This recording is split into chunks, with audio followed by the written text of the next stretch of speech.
Ini kami dari pihak Aksi Indosiar mau menyampaikan selamat karena atas nama Kadri ini lolos lah, pokoknya seperti itu. Saya kaget tuh.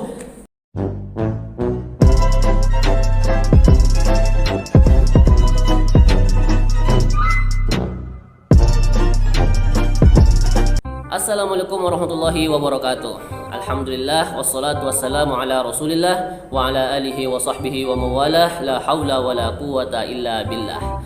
Pertama, saya mau mengucapkan selamat Hari Raya Idul Fitri 1446 Hijriah. Nah, untuk teman-teman sekalian, sesuai permintaan di Instagram, banyak tuh yang bertanya, "Bang, coba jelasin dong bagaimana pengalamannya sampai bisa masuk Aksi Indosiar 2025." Nah, karena menurut saya di sini ada sesuatu hal yang menarik juga dan saya mau ceritakan karena dalam pengalaman saya ikut aksi kemarin ini, itu memang ada satu kejadian yang menurut saya penting saya ini untuk ceritakan.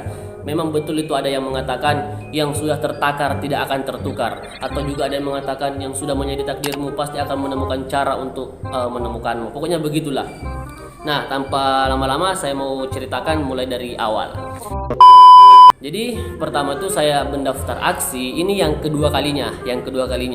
Pertama kali saya mendaftar aksi itu pada tahun 2019. Pada saat itu saya masih kelas 2 aliyah kalau nggak salah, kelas 2 kelas 3. Kayaknya kelas 3 aliyah. Pada saat itu saya juga mendaftar. Itu mendaftarnya secara offline.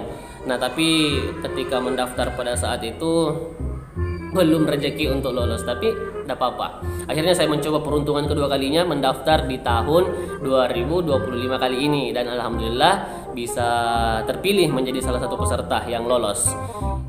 Di pendaftaran aksi tahun ini, tahun 2025, saya mendaftarnya secara offline, mendaftar online.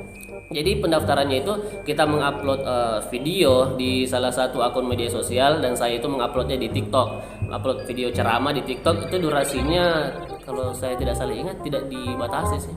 7 menit atau 5 menit. Pokoknya adalah kita bikin satu video ceramah terus diupload di media sosial, saya uploadnya di TikTok. Kalau tidak salah saya ingat itu video ceramah saya 5 menit kalau tidak salah itu.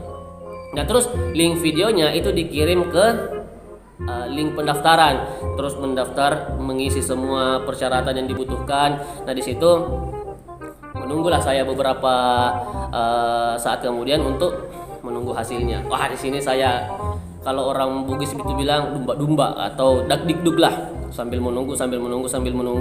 Itu saya mendaftarnya di awal bulan 12 kemarin, bulan 12 Desember 2024. Di situ saya mendaftar. Iya. Oh, bukan deh.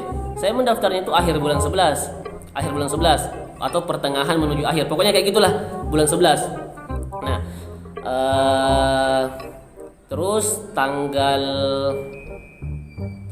awal-awal bulan 12 di situ saya mendapatkan chat dari pihak Aksi di Indosiar yang mengatakan saya lolos di tahap pertama. Lolos tahap pertama maksudnya itu lolos tahap seleksi video. Nah, selanjutnya kita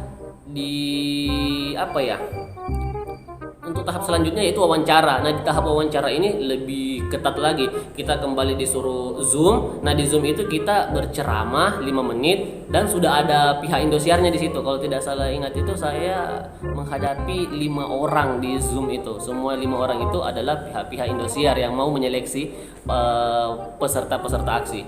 Nah, setelah wawancara itu lumayan panjang, sekitar 30 menit lebih di situ. Terus itu wawancaranya tanggal 5, saya ingat itu tanggal 5 Desember 2024, tanggal 5 Desember. Terus setelah selesai wawancara di situ selesai, kita tunggu info. Nah, di sini penentuannya setelah wawancara itu penentuan lolos atau tidaknya. Karena kan 2 tahap. Tahap pertama seleksi video, yang kedua wawancara. Nah, di wawancara inilah penentuannya nanti. Setelah wawancara itu menunggulah, kok belum ada, ini menjelang akhir tahun belum ada juga, karena saya kan tidak tahu ini pengumumannya kapan itu atau bagaimana, saya belum tahu. Akhirnya masuk tahun 2025 belum juga ada infonya, lama-lama akhir bulan 1 juga belum ada infonya.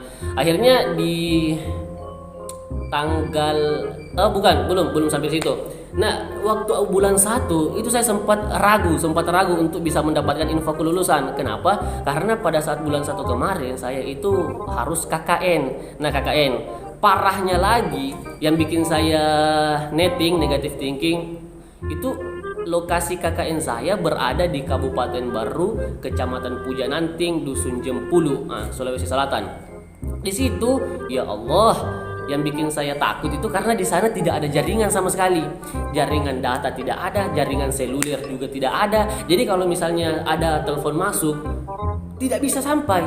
Di telepon WA tidak bisa, di telepon seluler juga tidak bisa karena sama sekali tidak ada jaringan di sana. Karena daerah pegunungan, pokoknya atas gunung banget, tapi tidak sampai ujung gunung. Pokoknya daerah-daerah pegunungan tinggi seperti itu.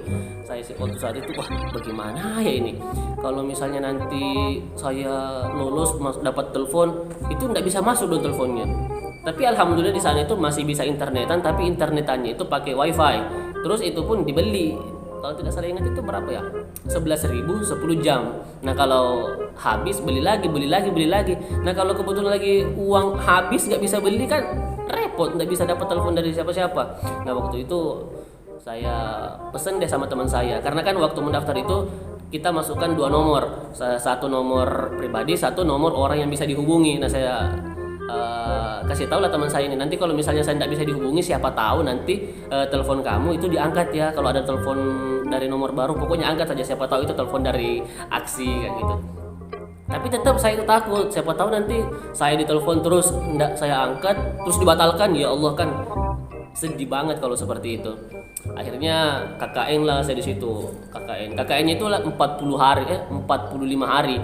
Nah, waktu KKN itu setiap hari saya berpikir, ya Allah, gimana ya ini, apakah saya lolos atau tidak? Kalau saya lolos, nanti teleponnya bisa enggak saya angkat itu, karena kan di sini tidak ada jaringan, tidak ada apa, susah dihubungi.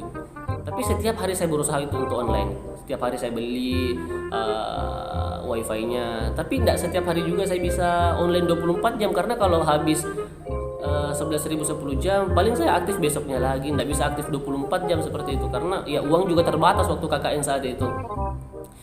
KKN lah, berjalan lah terus KKN menuju akhir-akhir KKN di 20 lebih atau 30 hari lebih KKN itu. Di hari Jumat, saya ingat itu hari Jumat, kebetulan saya sama teman saya itu mau pergi tarik uang. Nah kalau kita mau tarik uang itu tidak bisa di lokasi KKN, tapi harus pergi ke kecamatan. Di kecamatan itulah ada tempat untuk tarik uang. Nah saya mau pergi ke sana. Kebetulan ada teman saya juga yang mau ikut, katanya mau pergi beli bahan-bahan untuk persiapan di posko KKN. Jadi berdua lah saya pergi ke sana. Nah ketika saya pergi di sana, itu saya singgah dulu di rumah teman saya itu. Kita singgah untuk istirahat, kan perjalanannya lumayan jauh, itu hampir 1 jam dari lokasi posko KKN menuju ke kecamatan. Itu sekitar hampir 1 jam kalau bawa motornya santai, 1 jam. Nah di sana di kecamatan baru ada jaringan. Nah di sini yang bikin saya ini wow sekali. Pas saya singgah istirahat di rumah teman itu yang di kecamatan, kebetulan rumahnya juga dia di kecamatan itu. Saya singgah di rumahnya itu, pas singgah di rumahnya, saya istirahat duduk beberapa menit, tidak sampai 5 menit. Saya baru duduk tidak sampai 5 menit, itu tiba-tiba HP saya langsung berdering. HP saya langsung berbunyi. Loh, siapa ini yang nelpon? Baru saya duduk, tidak sampai 5 menit saya duduk, tiba-tiba HP saya berdering, ada yang menelpon masuk. Saya angkat, siapa ini? Kalau namanya di HP itu Greeter Jakarta. Siapa ini Greeter Jakarta? Saya angkat teleponnya, langsung di telepon itu dia bilang, Assalamualaikum, apa benar ini atas nama Kadri? Saya jawab, iya benar, ini kami dari pihak Aksi Indosiar mau menyampaikan selamat karena atas nama Kadri ini lolos lah, pokoknya seperti itu. Saya kaget tuh, kok bisa seperti ini? Dalam hati saya, momennya itu pas banget loh. Selama saya di lokasi KKN itu kan tidak ada sama sekali jaringan, tidak ada jaringan data, tidak ada jaringan seluler, jadi tidak bisa dihubungi apapun. Tapi kebetulan waktu saya pergi di kecamatan singgah di rumah teman saya, tidak sampai saya duduk 5 menit langsung itu teleponnya masuk. Nah ini saya katakan, kalau memang sudah rezeki itu pasti akan datang. Yang sudah menjadi takdirmu tidak akan pernah pergi darimu, yang sudah tertakar tidak mungkin tertukar. Jadi saya pada saat itu langsung menangis, karena ya Allah, ini benar-benar rezekimu ini sudah diatur sedemikian rupa untuk siapa saja yang untuk didapat. Pokoknya saya tidak bisa berkata-kata pada saat itu. Di rumah teman saya itu kaget juga dilihat saya itu kan, kamu kenapa menangis, kamu kenapa teriak-teriak seperti itu. Saya belum bisa jawab.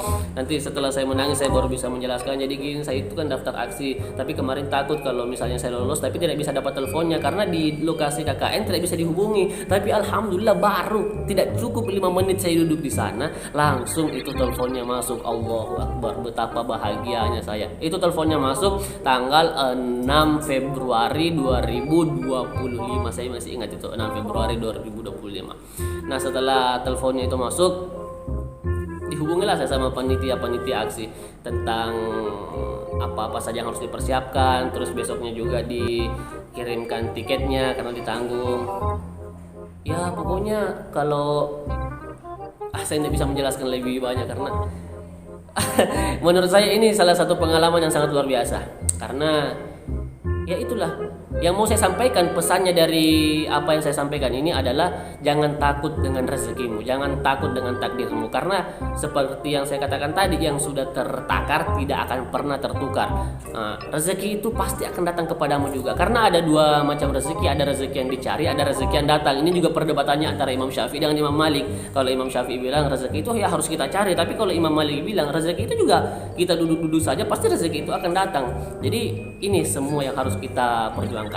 Kita berusaha mendapatkan rezeki itu. Yang kedua, tenang aja, pasti rezeki itu juga akan ada yang datang kepada kita. Nah, seperti saya ini, saya kan udah pasrah di situ ya. Kalau misalnya saya lolos tapi tidak angkat teleponnya, enggak apa-apalah, gugur, batal lagi gitu kan. Tapi alhamdulillah, pas saya sampai di kecamatan itu, di rumah teman saya, teleponnya langsung masuk. Artinya memang sudah diatur sedemikian rupa sama Allah. Jadi nanti tanggal 6 Februari Kadri harus langsung pergi ke kecamatan, di sana nanti dia akan mendapatkan teleponnya itu. Nah, untuk penjelasan pengalaman selanjutnya untuk bagaimana persiapannya menuju ke aksi, kita lanjut di video selanjutnya saja, karena saya kebetulan ada kesibukan lain juga, jadi tidak bisa lama-lama. Sampai jumpa di video-video selanjutnya. Assalamualaikum warahmatullahi wabarakatuh.